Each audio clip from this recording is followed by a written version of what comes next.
Bonsoir, bonsoir. Bon, c'est la première fois qu'on introduit une conférence avec Joe Dassin et Jeff Bezos. Belle perf, bravo. Bon, j'espère que vous allez bien. C'est la dernière demi-journée, je crois, pour ce salon avec ces conférences. J'ai une demi-heure pour vous expliquer un petit peu les nouvelles narrations. Et je vais juste commencer par vous expliquer un petit peu qui je suis. Hop, bonjour à tous. Alors en fait, moi j'ai monté un premier projet qui s'appelait la Media Lab Session. J'ai eu la chance de faire une Media Lab Session ici à Rouen, grâce à Cécile qui est quelque part, juste là, et à toute l'équipe, avec Doralie aussi et la cantine. La Media Lab Session, le concept était simple, était de se dire on va accompagner des jeunes porteurs de projets, des jeunes porteurs de médias. On va les enfermer 48 heures, et Cécile tu peux confirmer, on vous a enfermé 48 heures, avec des développeurs, designers, entrepreneurs.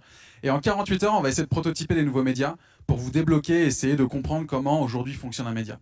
Avec ça, ensuite, des marques sont venues me chercher en disant, bah voilà, nous, on a envie que tu nous accompagnes sur des narrations. Et donc, j'ai monté une agence qui a maintenant 3 ans, 4 ans, qui s'appelle Storyteller. Storyteller, c'est comment est-ce qu'une marque devient un média.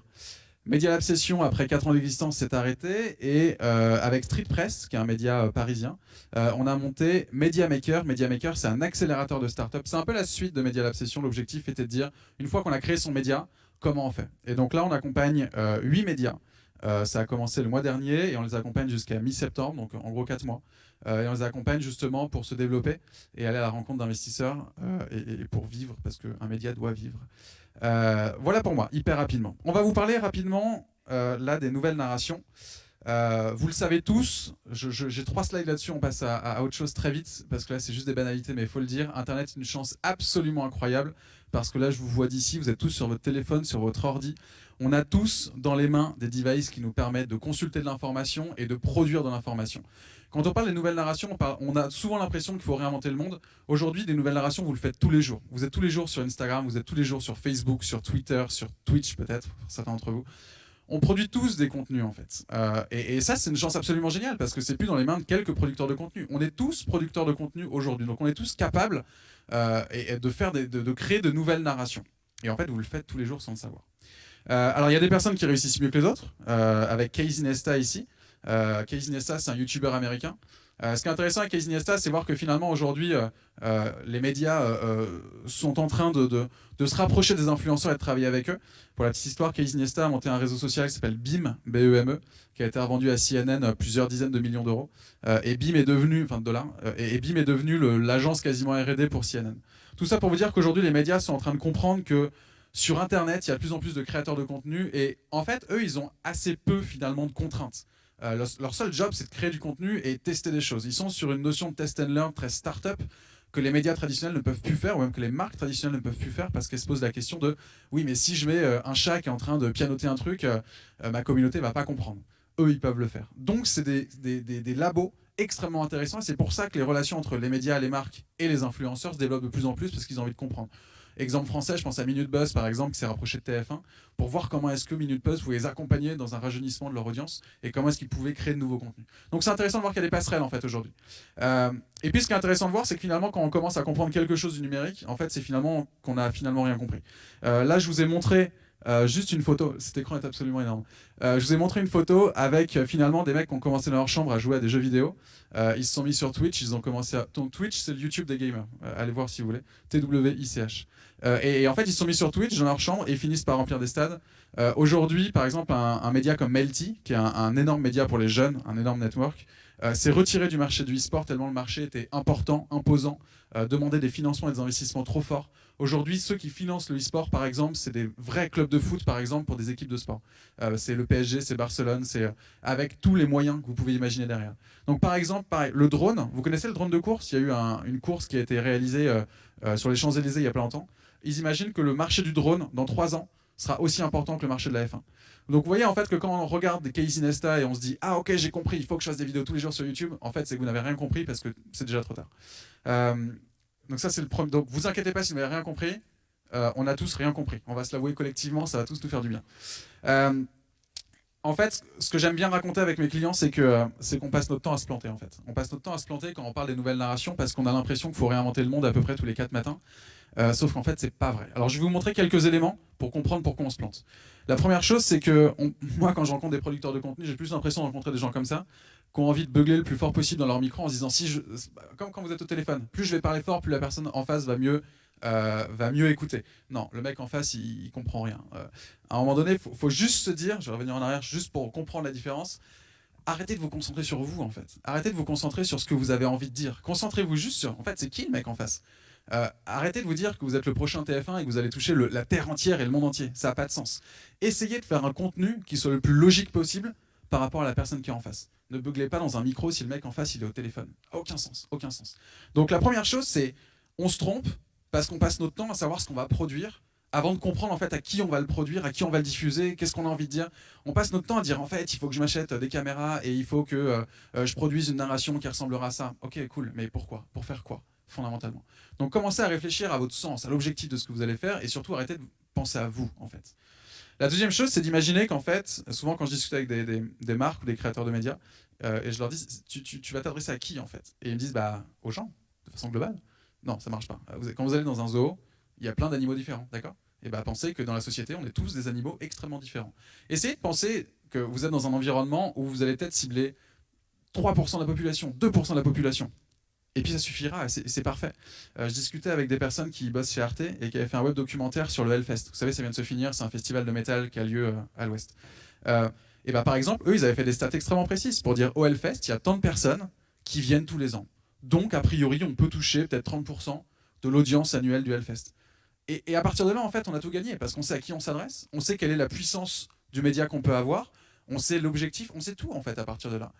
On n'a pas des faux espoirs en se disant en fait on va toucher le monde entier et on ne sait pas vraiment quand on va retomber sur nos pattes. Donc pensez aux zoos. On est dans un zoo absolument. Il faut une cible. La cible grand public elle fonctionne pas du tout. Et vous allez vous planter sur une nouvelle narration parce que nouvelle narration vous pouvez inventer tout et n'importe quoi. Mais une nouvelle narration peut être une nouvelle narration pour une cible précise. Pensez aux quarantenaires ou aux cinquantenaires. Si vous faites un vlog ou un truc comme ça, ils vont être en mode waouh, c'est absolument incroyable. Vous faites un vlog pour des jeunes qui ont 18 ans, ils vont dire et sinon, t'as autre chose. Donc les nouvelles narrations, c'est en fonction d'une cible. Et pensez aux zoos. On se trompe aussi parce que beaucoup de marques se disent je veux aller sur les réseaux sociaux et je veux ma chaîne YouTube. Et je me rends compte que sur ma chaîne YouTube, il n'y a personne qui vient. Évidemment. En fait, nouvelle narration ne veut pas dire égal obligatoirement nouveaux canaux. Je suis persuadé que dans vos marques, dans vos médias, vous avez des points de contact avec votre audience qui sont juste pourris. J'en suis persuadé. Pensez à vos mails. Je suis persuadé que vos mails, votre strate de mail, elle est nulle en fait. Est-ce que vous adressez vraiment le bon message au bon moment pour la bonne personne? C'est tellement compliqué de faire ça. Pensez aussi que le mail reste encore l'outil le plus fort par rapport aux réseaux sociaux. Vous pouvez performer votre stratégie réseau sociale, le taux de transformation des mails reste encore assez énorme. Donc arrêtez de vouloir inventer des nouveaux canaux en vous disant les gens vont venir parce qu'ils vont kiffer. Non, non. Je suis persuadé que vous avez déjà des endroits où vous touchez votre audience et vous n'êtes pas assez bon. Performez vos points de contact et mettez une couche de nouvelle narration, de storytelling sur ces points de contact. Racontez une histoire à votre audience quand elle a besoin de vous. Faites pas l'inverse. Arrêtez de réinventer la roue et de croire que parce que vous allez faire une histoire géniale, j'ai pris Twitter parce que j'ai discuté avec un copain il y a pas longtemps qui s'est dit pardon du terme, mais j'en ai chié pendant 5 ans pour avoir une communauté et je me rends compte que Twitter est en train de mourir et du coup, il faut que je change de réseau social. Évidemment. Autant d'énergie pour si peu, ok. Mais dites-vous qu'il y a des points de contact. Je pense par exemple à des points de contact physiques. Je suis persuadé que si vous avez une boutique ou quoi, la relation client que vous pouvez avoir et l'histoire, l'expérience que vous pouvez raconter à votre client quand il rentre dans votre boutique peut être absolument génial et aura beaucoup plus de force qu'une page Facebook médiocre où vous allez mettre des chats ou ce genre de choses. Donc, quand vous pensez nouvelle narration, pensez point de contact. Et dites-vous que les réseaux sociaux est un des points de contact que vous pouvez utiliser. Mais arrêtez de vous battre si à un moment donné vous sentez que ça ne marche pas. Regardez déjà, allez performer là où sont déjà votre audience. Le dernier truc, c'est qu'en fait, on passe notre temps à designer des choses, mais on se rend compte que l'expérience utilisateur est tout autre. Travaillez avec des designers. C'est un des conseils que je peux vous donner. Travaillez avec des designers parce que eux, ils vont vous amener cette flexibilité qui va vous permettre déjà en termes de méthodologie de penser des histoires différemment, d'avoir un process de création beaucoup plus lean. Donc lean égale, on va se confronter à notre audience le plus possible pour éviter de s'enfermer 1 an à créer une histoire, à la sortir, à faire tada. Ah, ça n'intéresse personne. Très bien, j'ai bossé 1 an pour rien. Les designers ont des méthodologies qui vont vous permettre d'aller beaucoup plus vite, beaucoup plus loin, de toucher votre audience beaucoup plus facilement. Et dans votre histoire et nouvelle narration, votre histoire doit fonctionner, doit performer. Et en fait, c'est ça les nouvelles narrations. Une intro un peu longue pour vous dire tout ça, mais pour moi, la nouvelle narration, c'est pas que de la création. On pense souvent que c'est que de la créativité, c'est pas que de la créativité. Les nouvelles narrations, pour moi, c'est à la fois de la créativité, mais c'est aussi une mesure d'impact. Vous devez changer le monde. Dites-vous tous les matins que si vous avez une boîte, vous devez changer le monde. C'est votre objectif. Si vous faites la meilleure histoire du monde mais qu'elle n'est pas vue, ça sert à quoi? Vous vous êtes fait plaisir, c'est cool. Mais ça sert à quoi? Donc dites-vous toujours, il faut que je sois créatif, mais il faut aussi que j'ai un impact. Et donc il ne faut pas que je change tout. Il ne faut pas que je change, il faut que je réinvente un nouveau canal, une nouvelle histoire, une nouvelle audience. Ça n'a pas de sens. Donc essayez de trouver un juste milieu entre l'impact et la création. D'accord? Part 2. Les 5 règles d'une... Je vais hyper vite parce que je suis très long et il me reste 20 minutes. Donc la deuxième partie, c'est 5 règles pour raconter une bonne histoire. Je vous avoue, il y en a beaucoup plus que 5. J'ai essayé d'en trouver 5, mais je suis persuadé que c'est... N'hésitez pas à compléter si vous avez d'autres idées. La première chose, c'est qu'on pense encore le web comme un outil, et on le pense un peu comme le livre. C'est un sociologue, Yves Thérion, qui a pensé ça, et je trouve ça assez pertinent. De dire qu'en fait, aujourd'hui, notre actif, notre valeur ajoutée, notre proposition de valeur, pour ceux qui aiment bien les business model canvas, notre proposition de valeur, quand on produit des contenus, est toujours se dire il faut que je sois le plus rapide possible. Sauf qu'en fait, tout le monde a cette proposition de valeur-là. Pensez qu'aujourd'hui, le web n'est pas une question de temps. Quand vous allez sur YouTube, vous avez des contenus hyper pertinents qui ont 3, 4, 5 ans. Et en plus, YouTube, l'algo vous le repropose. Donc arrêtez de courir après le temps. Posez-vous et créez un actif. Et Yves Thérion dit, on passe d'une notion de temps à une notion d'espace, une notion de flux. Imaginez le web comme des espaces. Je vous parlais de la cible tout à l'heure, mais on peut parler des canons, on peut parler des flux. Dites-vous qu'aujourd'hui, sur Internet, il y a un nombre incroyable de mouvements qui se lancent chaque jour. Arrêtez de vouloir créer votre mouvement à vous. Pourquoi pas, mais tous les jours, il y a des mouvements, des dynamiques qui se créent. Comment est-ce que vous chopez une dynamique et un mouvement et vous l'accompagnez pour aller encore plus loin? Comment est-ce que vous pouvez profiter pour attraper de l'audience? Si vous le pensez dans le temps, vous allez passer votre temps à courir et vous allez passer votre temps à recréer la roue tous les matins. Pensez le web comme un espace. C'est hyper important. Déjà, ça va vous soulager. En plus, vous allez pouvoir créer des actifs. Par exemple, si vous lancez une web série, arrêtez de vous dire il faut que je lance tous les jours et compagnie. Prenez le temps, mais installez-la progressivement. Créez des actifs, c'est le plus important. Parce que vous n'avez pas, a priori, 3 millions de budget par an pour créer des contenus. Donc, vous ne pouvez pas faire une vidéo par jour, plus 14 tweets, plus machin. Donc, réfléchissez et réfléchissez les choses dans le temps. C'est le plus important. Deuxième chose, c'est penser votre histoire. Donc, je vous l'ai dit dans l'espace, mais pas dans n'importe quel espace. Vous voyez, là, vous avez deux choix. Par exemple, si vous êtes un vendeur de... c'est quoi? C'est une bibliothèque ou c'est un marché? La question, c'est simple. C'est est-ce que... C'est quoi? Voilà, ce sont les halles de Cleveland. Et donc, dans ces halles-là, la question est de se dire, est-ce que je vais acheter l'espace sur un stand ou est-ce que je vais me mettre dans les allées et est-ce que je vais plutôt rentrer en dynamique avec les gens directement? Est-ce que je vais attendre que les gens viennent vers moi et je vais attendre patiemment? Ou est-ce que moi, je suis plus agile, je suis plus malin et je vais aller dans les allées et je vais comprendre les flux et essayer d'être au meilleur endroit, au meilleur moment pour choper les bonnes personnes? Toute la question. Donc, pensez à la notion géographique vraiment de manière importante. Pensez pas dans le temps. Dites-vous, parce que je vais avoir un stand pendant 2 mois ici, je vais avoir tant de personnes. Non. Aujourd'hui, vous êtes là, demain, vous pouvez être ailleurs. La troisième chose, c'est l'émotion. On loupe ça à chaque fois. Qu'est-ce qui fait qu'une personne agit? C'est pas parce que vous allez avoir le raisonnement le plus intellectuel du monde et le plus rationnel du monde qu'une personne va interagir avec vous ou va mener à l'action. Si vous avez vu le TEDx de Simon Sinek, c'est ce qu'il dit. Si vous parlez aux valeurs, si vous parlez à l'émotion, si vous parlez au sens que vous mettez derrière ce que vous faites, en fait, les gens vont directement passer de l'émotion à l'action. Et c'est comme ça que vous allez pouvoir leur demander de faire des choses, d'interagir, de collaborer, de partager. Souvent, en fait, j'aime bien réfléchir aux leviers émotionnels qui font par exemple, quand vous dites, vous êtes tous arrivés, je suis sûr, de déménager, de mettre un message sur Facebook pour dire hey, est-ce que tu veux m'aider à déménager? C'est demain, et c'est samedi, et c'est à 8h du mat. Personne ne vient. Personne ne vient, évidemment. Par contre, si vous commencez à dire hey, si tu viens, il y aura des bières et des popcorn, là, vous commencez à faire ah, ok, ça peut être cool. L'émotion, c'est hyper important. Qu'est-ce qui fait que tout d'un coup, une personne va avoir juste le moment de se dire oui, je vais faire ça pour cette personne? Juste pensez à ça. Quelle émotion vous mettez derrière? Quelle émotion vous générez à la personne pour qu'elle dise oui, j'ai envie de partager, oui, j'ai envie de collaborer, ou même ouais, j'ai envie de te rejoindre, même gratos, je peux t'aider une journée par jour pour développer ta boîte. Qu'est-ce qui fait qu'une personne fait ça? Pensez à l'émotion. L'émotion est le vecteur de l'action. Jamais la raison ne sera moteur de l'action. Donc pensez à l'émotion pour générer votre histoire. Une histoire doit générer de l'émotion. L'autre chose, c'est remettre du sens. C'est pas parce que vous allez faire une mini-série sur YouTube qui va durer 3 semaines que les gens vont vous suivre.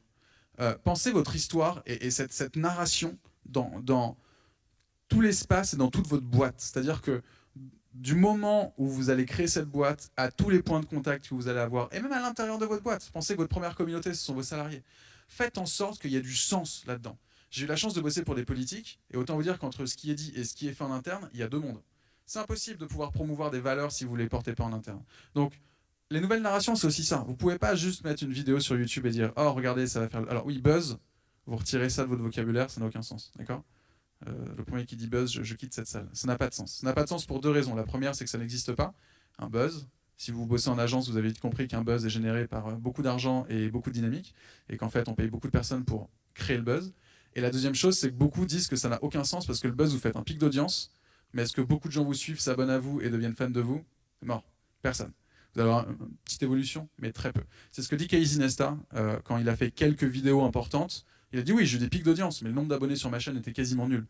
Quand il s'est mis à faire une vidéo par jour, à ce moment-là, il a vu l'audience était un peu plus faible, pardon. Mais le nombre d'abonnés a commencé à progresser au fur et à mesure. Donc, retirez le mot buzz, ça n'existe pas un buzz, d'accord?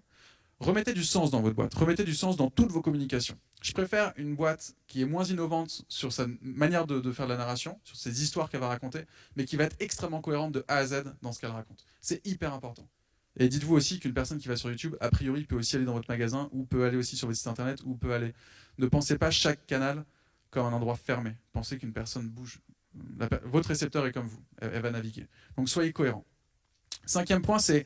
ça m'amuse toujours de voir des très belles histoires qui se terminent, fin de l'histoire, et on ne me propose rien. C'est ballot. Une bonne histoire est une histoire qui amène quelque part.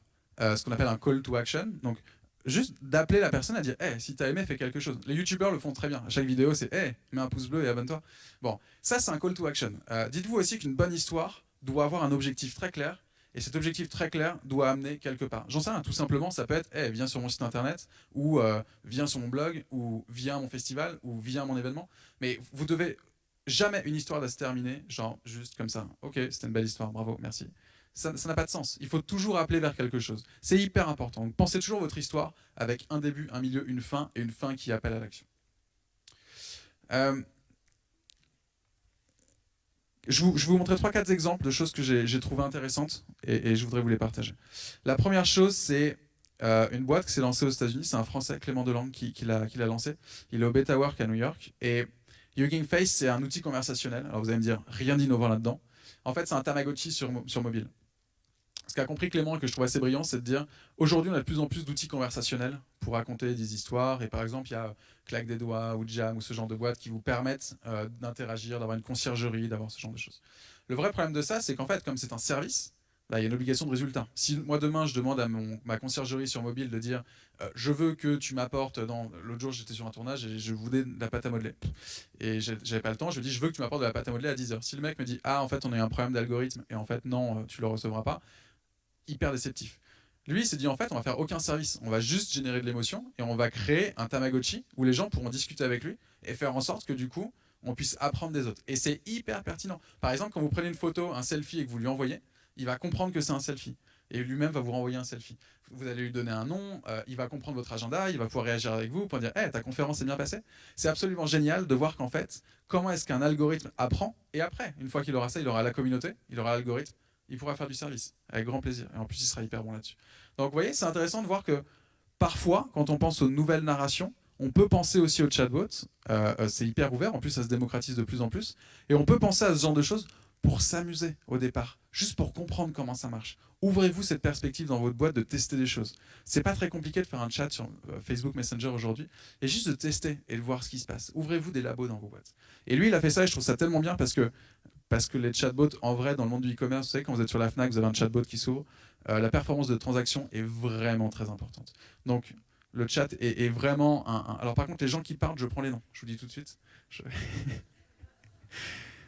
Donc réfléchissez à ça et regardez un peu comment ça marche parce que les bots font partie des sujets, là, ça commence déjà, mais dans la prochaine année, qui va être extrêmement forte. Et moi, ce qui m'intéresse, quand on parle de nouvelle narration, c'est se dire comment est-ce que vous, en tant que créatif, comment est-ce qu'on arrive à aller sur des chatbots et raconter des histoires avec ça. Donc je voulais vous montrer Hugging Face parce que eux, ils font que ça. Ils font en sorte de vous raconter une histoire et de créer de l'émotion et de créer de la fidélisation avec vous. Et donc je vous invite à regarder les mécaniques qu'ils utilisent. Pour la petite histoire, ce qui est marrant, c'est qu'au début, parce qu'il faut bien un début en fait pour avoir une conversation, ils sont allés chercher des dialogues de films. Parce que dans les dialogues de films, c'est que des questions-réponses. Donc finalement, ça allait très bien là-dessus. Donc au début, quand vous discutiez avec ce fameux bot, en fait, vous avez l'impression de discuter avec une star américaine qui vous répond des trucs un peu bizarres. Et du coup, c'est assez drôle. Mais la réflexion est plutôt bonne. Donc, première case study. Regardez un peu comment marchent ces outils conversationnels. Et nous, on avait fait un jeu, par exemple, avec Audencia, qui est une école de commerce. Et avec Audencia, ils voulaient recréer du lien entre les étudiants et la matière, la RSE, responsabilité sociale des entreprises. Et on avait créé un bot, en fait, où c'était une personne physique, enfin une personne qu'on avait inventée, et qui allait voir les étudiants en chat et qui disait bonjour, je vais créer une nouvelle entreprise, ou je vais racheter une entreprise, pardon. Je vais racheter l'entreprise et en fait, je veux la faire de manière la plus responsable possible. Est-ce que tu peux m'aider? Et ce qu'on faisait, c'est que on donnait des contenus faits par Audencia qui voulaient eux revitaliser à l'étudiant. On disait bah voilà, par exemple, j'ai racheté une entreprise, sauf que les salariés ils sont un peu tendus parce que nouveau propriétaire, donc on a besoin de les rassurer.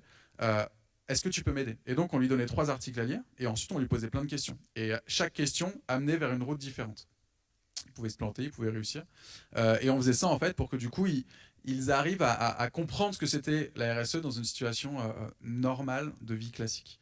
Et puis en plus, c'était un langage assez texto, SMS, donc ça fonctionnait assez bien. Donc vous voyez, il y a plein d'usages différents. La deuxième chose qui est intéressante, c'est le son. Le son, ce qui est assez intéressant, c'est qu'il y a une première révolution il y a quelques temps avec le podcast, avec cette délinéarisation. Donc encore une fois, on se soustrait de la notion de temps pour aller sur une notion d'espace. Et depuis quelques temps, vous avez sans doute vu Apple qui a présenté, qui va lancer sa HomePod, je crois que ça s'appelle.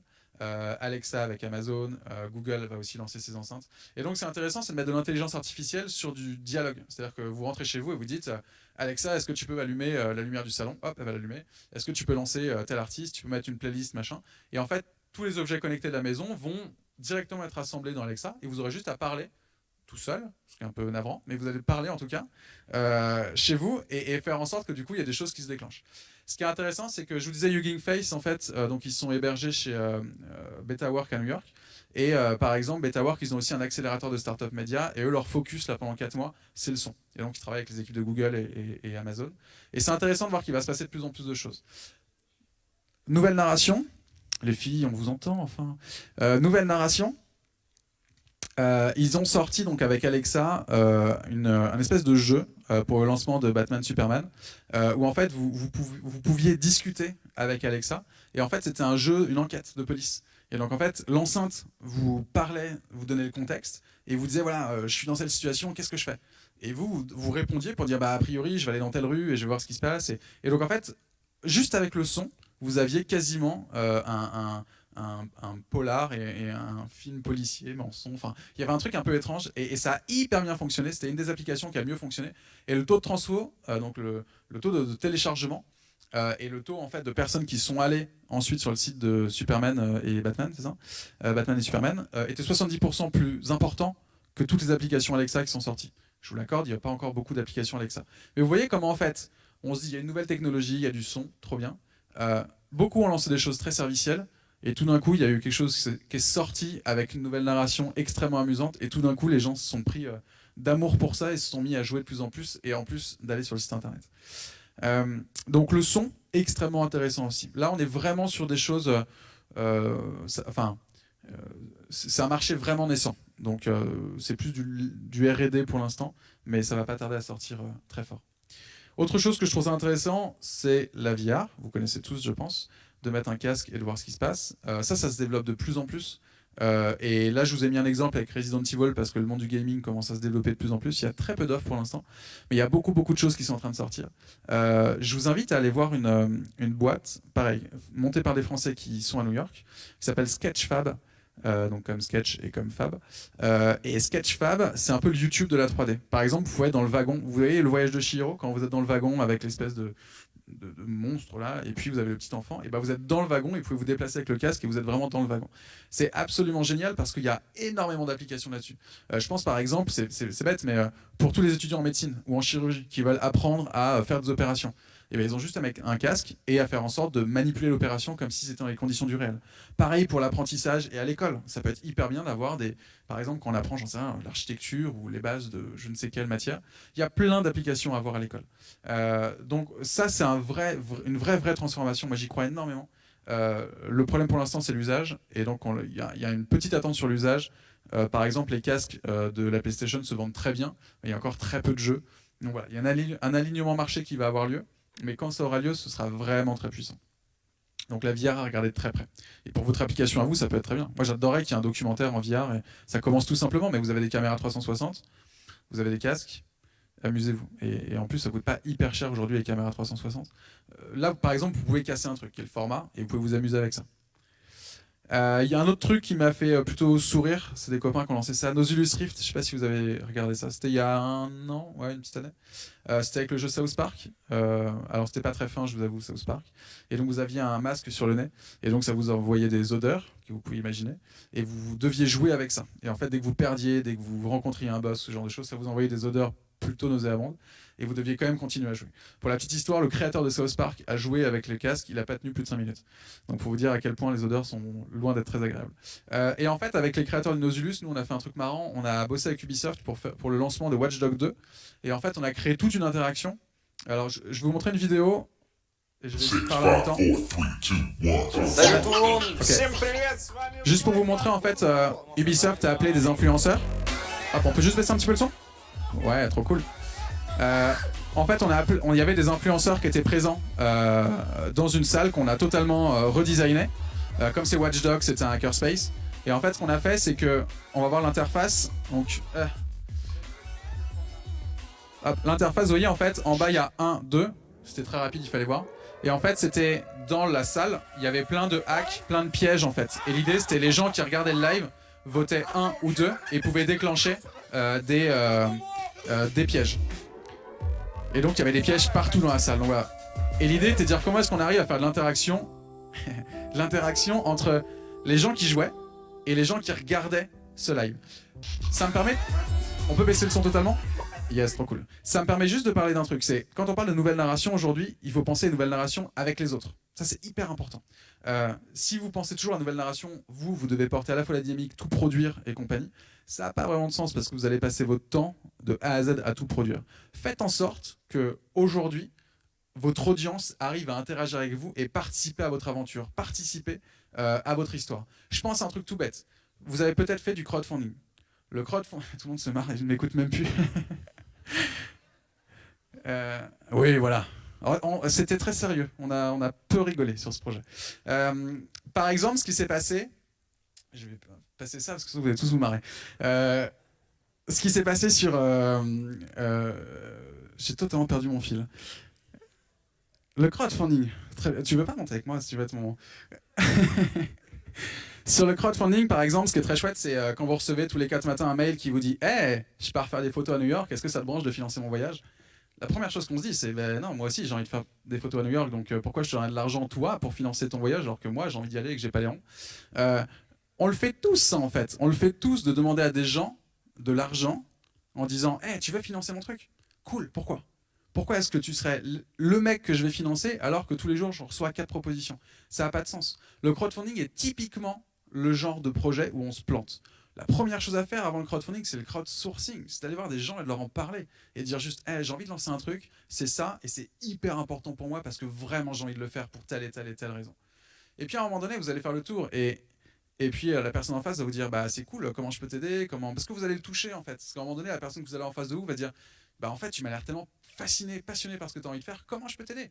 Bah écoute, j'écris et j'avance et on verra après. Puis un jour, vous envoyez un mail pour dire, bah écoute, un jour tu m'as proposé de m'aider. Cool, je lance un crowdfunding, est-ce que tu veux m'accompagner ? D'une part, le mec est bloqué, parce qu'il vous a dit est-ce que je peux t'aider ? Et deuxièmement, en fait, ça met beaucoup plus de sens, parce que vous dites ah bah c'est cool, lui-même il a fait l'effort de faire une première étape qui est d'avancer, bah oui, je vais l'aider, évidemment. Et arrêtez de demander de l'argent. Souvent, je prends un truc qui est un peu trivial, je suis désolé, mais quand vous voyez une personne qui vous plaît dans un bar, qu'est-ce que vous faites en premier ? Vous lui demandez 100 balles ou est-ce que vous lui offrez un verre ? A priori, vous lui offrez un verre, d'accord ? Donc arrêtez d'aller voir des gens que vous ne connaissez pas en leur demandant 100 balles. Ça n'a aucun sens. Ça fait partie aussi des nouvelles narrations. Vous allez tous la retenir, celle-là. Il me reste 1 minute. Tout ça pour vous dire que les nouvelles narrations, arrêtez de réinventer tout de A à Z. Une bonne narration, c'est une narration qui fait sens, c'est une narration qui va toucher votre audience et qui rend un service et qui fait en sorte que la personne, vous allez lui apporter la bonne information au bon moment. Avec le bon niveau d'information. Ça, c'est hyper important. Et là-dedans, vous pouvez vous amuser. Mais soyez déjà extrêmement sûr qu'à tous les points de contact que vous avez, vous pouvez raconter une histoire et vous répondez aux besoins de la personne. Arrêtez de réinventer la roue tous les matins et mettez du storytelling un peu partout dans votre boîte. Merci.